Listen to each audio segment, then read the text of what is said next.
Well, bakers, I'm about to blow your mind with this recipe for a no-knead chocolate bread. It is so decadent, easy to make, and it is incredible fresh from the oven. And we're going to start out by making our dough. It's a no-knead dough, like I said, so there's no need for a stand mixer or a bread machine. We're just going to mix it all by hand.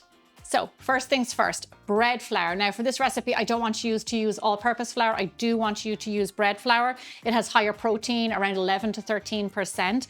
That extra protein will make the bread chewier. So it really yields you a much nicer bread. Without it, the bread can kind of just rip apart and you don't get that lovely kind of snap and chew that we're used to, like from baguettes and like big, boules. So next up is cocoa powder. Now my preference here is Dutch process. I'll tell you why. It's not as bitter and it is a little bit smoother, and it's like kind of almost like a more concentrated, like richer chocolate flavor. And please buy good quality. There's Rodell, Ghirardelli, really makes all the difference. Like if we're making a chocolate bread, you want to make sure you're using your best chocolate. If you don't have Dutch process, you can use just regular cocoa powder.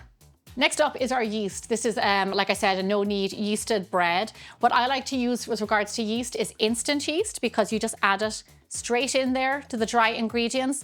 There is no need for sponging in warm water. If you only have active yeast, then I'm going to put a note on biggerbolderbaking.com where this written recipe can be found on how you can use active yeast in this recipe.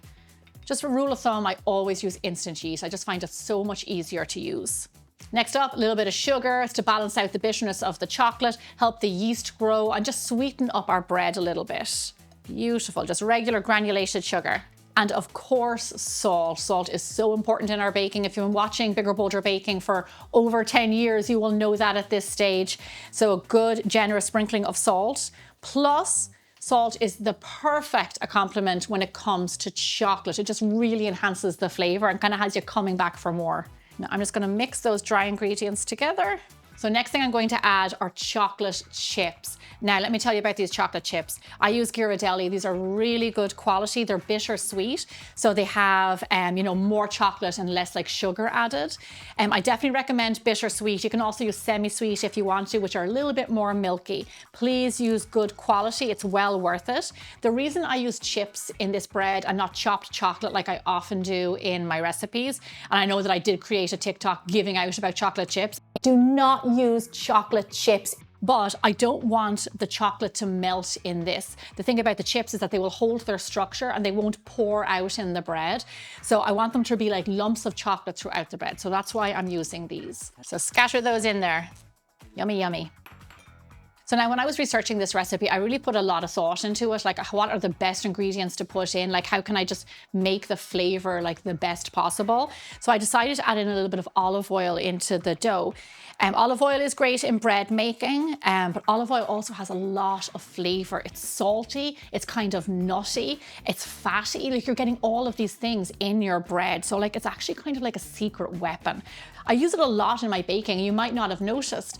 I have it in my cookie dough recipe, which is one of my favorite recipes. I put it in my pistachio gelato. I have a chocolate mousse that I have olive oil in there. So many ways it can complement your baking, just with all that lovely flavor.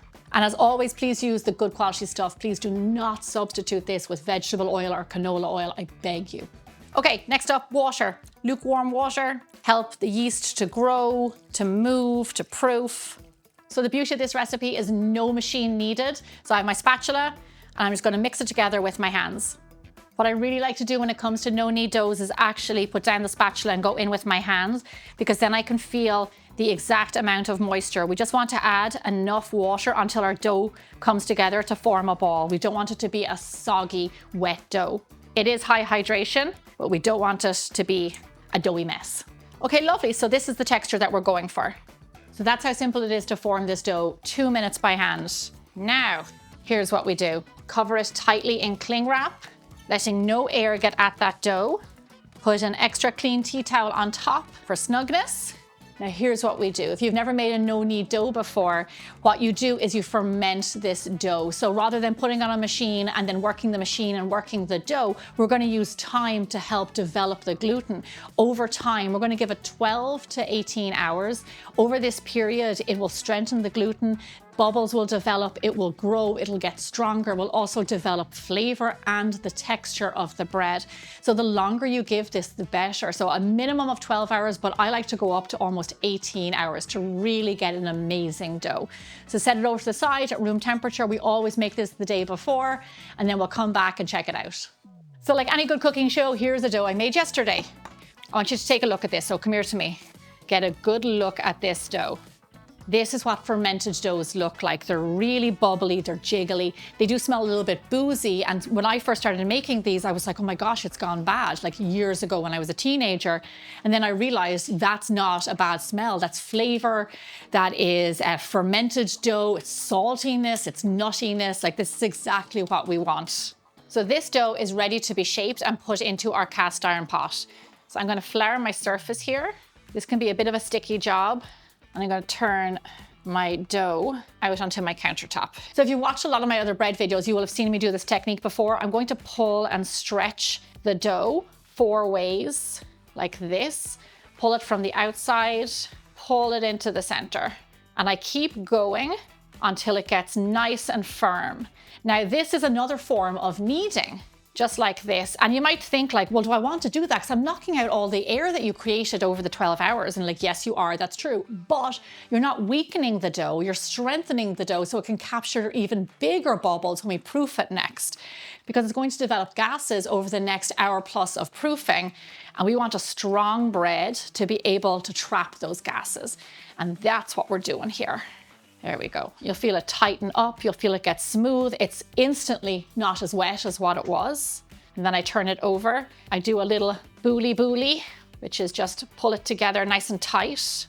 Put a little bit of flour on there. I like to get some flour on the surface of my bread before I bake it. Makes it easier to score, just like that. Beautiful, lovely. Yeah. Dutch oven. I've been using a Dutch oven for many years to make bread. It is the best technique I have found. Dutch ovens can be very expensive, so I will tell you places like Ross, TJ Maxx, Marshalls, those are really great places to pick them up cheap. Now, pop it in there, seam side down into your pot. So if you don't have a Dutch oven, don't worry. You can actually create the same thing by putting a metal bowl over the top, and I'm going to put all that information on the website post. If you do bake it with no bowl over top and you can put a little bit of water in the oven, it does end up getting quite a, a firm crust, but that's okay too. So there we go. So I'm going to put the lid on our lovely dough. It's going to sit there for around 70 to 90 minutes or so. It's going to proof in there. Over time, it's going to develop more bubbles and all those lovely things. Then we're going to come back, we're going to score it, we're going to get it into the oven. So now come here to me. I want you to look at this. This is when our bread is proofed. As you can see, it has grown a lot. And if you push your finger into it and it doesn't bounce back, that means it has proofed enough. If it does bounce back, then it needs a little bit more time proofing. But this looks good. So what I'm going to do now is take my blade and I'm going to score it, put the lid back on, and then it's ready to go straight into the oven. So follow me. So we're going to bake our bread in a hot oven, 450 degrees Fahrenheit, 225 degrees Celsius, with the lid on for 20 minutes. After the 20 minutes, remove the lid, bake it with no lid for a remaining around 25 minutes or so. We want to use that time there to get the crust nice and firm. My kitchen smells like a bread shop. My timer went off, so let's check on our bread. Because it is a dark dough, it might be a little bit tricky to tell how it's done, but just push it and it should be firm. And if you turn it over, it will sound hollow underneath. Once your bread is out of the oven, do give it some cooling down time because it'll make it easier to cut. Saying that, I also like to eat it when it's warm, so I'm going to slice mine now. Because of the fermentation, this dough is incredibly soft. Just look at how springy and spongy it is. This bread does not hang around long. Eat it while it's still fresh in the same day. What I like to do to be a little bit extra is spread some butter on top and eat it as is. This bread is the ultimate in decadence, and I hope you get a chance to try it. Thank you so much for watching. Make sure you hit that subscribe button so you don't miss out on any upcoming videos, and I'll see you back here again really soon.